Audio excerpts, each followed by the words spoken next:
ముందుగా నేను పవన్ కళ్యాణ్ గారికి జనసేన నాయకులకి ధన్యవాదాలు తెలియజేస్తున్నా. ఎందుకు అంటే వాళ్లకు తెలంగాణ మీద ఎంత అక్కసు ఉంది, వాళ్ళ అజ్ఞానం ఏ లోతుల్లో ఉన్నది, ఎంత పాతాళంలో వాళ్ళు ఉన్నారు అనేటటువంటి విషయం మరొకసారి నిరూపించినందుకు వారికి నా ప్రత్యేకమైనటువంటి ధన్యవాదాలు తెలియజేస్తా ఉన్నా.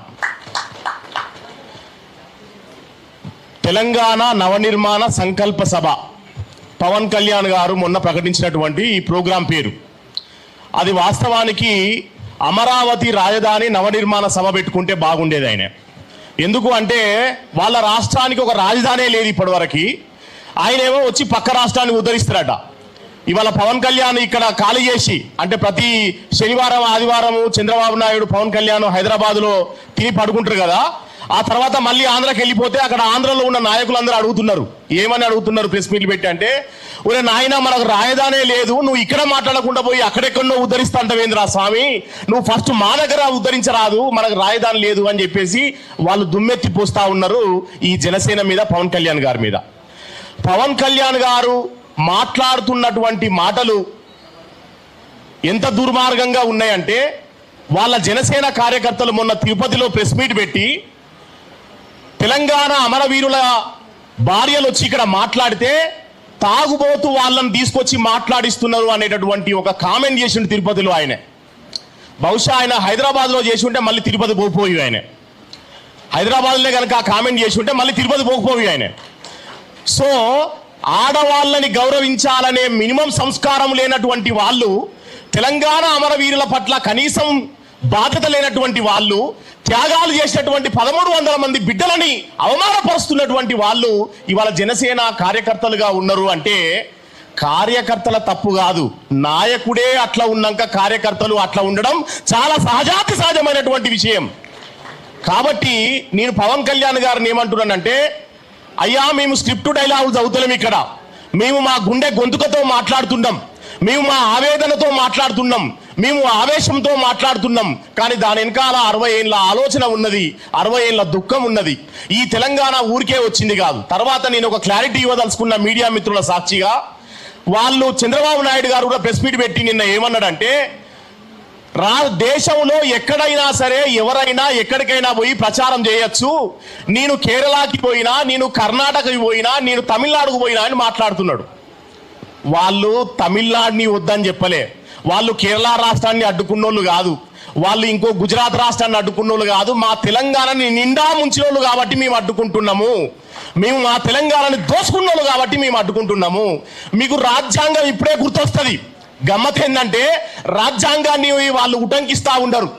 అది ఎట్లా ఉన్నదంటే దయ్యాలు వేదాలు వల్లించినట్టే ఉంటుంది.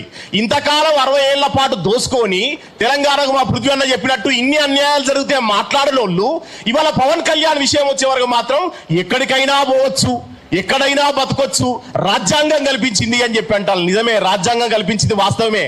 కానీ రాజ్యాంగంలో ఉన్నదా 60 ఏళ్ల పాటు దోసుకోవాలని? రాజ్యాంగంలో ఉన్నదా 369 మంది బిడ్డలను కాల్చి చంపాలని? రాజ్యాంగంలో ఉన్నదా 1200 మంది బిడ్డల ప్రాణాలు తీయాలని? మరి ఇన్ని చేసినటువంటి వాళ్ళు ఇవాళ రాజ్యాంగం గురించి మాట్లాడడం అంటే చాలా సిగ్గుచేటైనటువంటి విషయం. నేను ఒకటే చెప్పాల్సుకున్న మీడియా మిత్రులకి ఏంటంటే, పవన్ కళ్యాణ్ పోయిన సంవత్సరం మాట్లాడలేదు, లేదా గడిచిన 12 సంవత్సరాలుగా మాట్లాడలేదు. ఈసారే ఎందుకు మాట్లాడు పవన్ కళ్యాణ్ అనేది మనందరం ఒకసారి ఆలోచించాలి. ఎందుకు అంటే ఇప్పుడు అక్కడ పవర్ వచ్చింది, కూటమిలో ఉండడం వల్ల ఆయనకు పవర్ వచ్చింది, అధికారం వచ్చి అధికార బల్బు వచ్చింది, అధికారం బలం వచ్చింది. కాబట్టి అధికారంతో మాట్లాడుతున్నటువంటి ఆ మాటలని తెలంగాణ బిడ్డలు సహించడానికి సిద్ధంగా లేరు అనేటటువంటి విషయాన్ని నేను చెప్పదలుచుకున్న మిత్రులారా. కాబట్టి అధికారం ఉన్నది కదా అని చెప్పేసి విర్రవిగితే ఎవ్వరికైనా బుద్ధి చెప్తారు. మొన్న పవన్ కళ్యాణ్ గారు మాట్లాడుతూ ఆంధ్రప్రదేశ్ వద్దంటాళ్ళు, ఆంధ్రలో వద్దంటున్నారు, ఆంధ్రలో మాదిగలు లేరా అని చెప్పేసి అంటున్నాడు, ఆంధ్రలో మాలలు లేరా అని చెప్పేసి అంటున్నాడు. అయ్యా, నీకున్న సామాజిక సోయికి చాలా దండాలు, కానీ నీ అంత అజ్ఞానము, నీ అంత తలాతోక లేనటువంటి మాటలు మాట్లాడేటటువంటి మనుషులం మేము కాదు. దయచేసి ఆ రైటింగ్ స్క్రిప్ట్ చదివేటటువంటి పని బంద్ చేయండి. అవి సినిమా షూటింగ్లలో చదువుకోండి తప్ప పబ్లిక్ మీటింగ్లలో మా మనోభావాలను దెబ్బతీసేటటువంటి మాటలు మాట్లాడద్దు అనేటటువంటి విషయం ఇక్కడ నుండి మేము హెచ్చరిస్తా ఉన్నాం మిత్రులారా. కాబట్టి దయచేసి జనసేనకి పవన్ కళ్యాణ్కి ఒకటే మాట చెప్తా ఉన్నా, తెలంగాణలో కూడా పోటీ చేస్తామంటున్నారు కదా, మీరు ఎమ్మెల్యే టికెట్ కాదు కదా, వార్డు మెంబర్ కూడా గెలవలేనటువంటి పరిస్థితుల్లో ఉన్నారు. దయచేసి గుర్తుపెట్టుకోండి. ఈ తెలంగాణ నేల సోయి ఎంతటిదియో గడిచిన 60 ఏళ్ల పోరాటాల చరిత్రను చూస్తే తెలుస్తుంది. ఎక్కడ పిడికెడు మట్టి తీసుకున్నా సరే అది వీరుల కథల్ని చెప్తుంది, అది పోరాట కథల్ని చెప్తుంది, అది తిరగబడేటటువంటి తనాన్ని చెప్తుంది. కాబట్టి కాలోజీ అన్నట్టు ప్రాంతం వాడు దోపిడీ చేస్తే ప్రాంతంలోనే పాతరేస్తాం, ప్రాంతేతరుడు దోపిడీ చేస్తే ప్రాంతం అవతల దాకా తన్ని తరుపుతాం అనేటటువంటి విషయాన్ని మేము తెలియజేస్తా ఉన్నాం. పవన్ కళ్యాణ్ గారు చేసినటువంటి దుర్మార్గమైనటువంటి వ్యాఖ్యల వల్ల జరిగిన ఒక ప్రాబ్లం ఏంటంటే, ఒక ఆంధ్ర సినిమా డైరెక్టర్ మిత్రుడు నాకు ఫోన్ చేసి, అన్నా మమ్మల్ని చాలా బూతులు తిడుతున్నారు మీ వాళ్ళు, మమ్మల్ని ఇక్కడ నుండి పంపించే జీవో ఒకటి తీసుకురావచ్చు కదా అన్నా అని చెప్పేసి ఆయన వెటకారం ఆడుతున్నాడు. నేనేమంటున్నా అంటే, అసలు గెలికింది ఎవరు, అసలు ఈ రప్చర్ తీసుకొచ్చింది ఎవరు? 12 సంవత్సరాలుగా ఏనాడు మనం ఆంధ్ర మిత్రుల్ని ఒక మాట అన్నోళ్ళం కాదు. నన్ను నాగార్జున యూనివర్సిటీకి ఒక చీఫ్ గెస్ట్ గా పిలిస్తే నేను అక్కడ చెప్పిన, రాష్ట్రాలు వేరైనా మన రక్త సంబంధం ఒకటే అనేటటువంటి మాట అక్కడ నేను చెప్పిన. అంత సంయమానంతో ఉన్నాం. సజయ్ కొచ్చిన్ సీనియర్ జర్నలిస్ట్ వారిని వేదిక మీద రావాల్సిందిగా ఆహ్వానిస్తా ఉన్నాం. మరి అట్లా అన్నదమ్ములోలే అక్క చెల్లెలోలే కలిసి ఉన్నటువంటి మన మధ్యలో చిచ్చు పెట్టేటటువంటి పని పవన్ కళ్యాణ్ యొక్క అజ్ఞానపు వ్యాఖ్యల వల్ల వస్తా ఉన్నది. తెలంగాణ బిడ్డలు అమాయకంగా లేరు.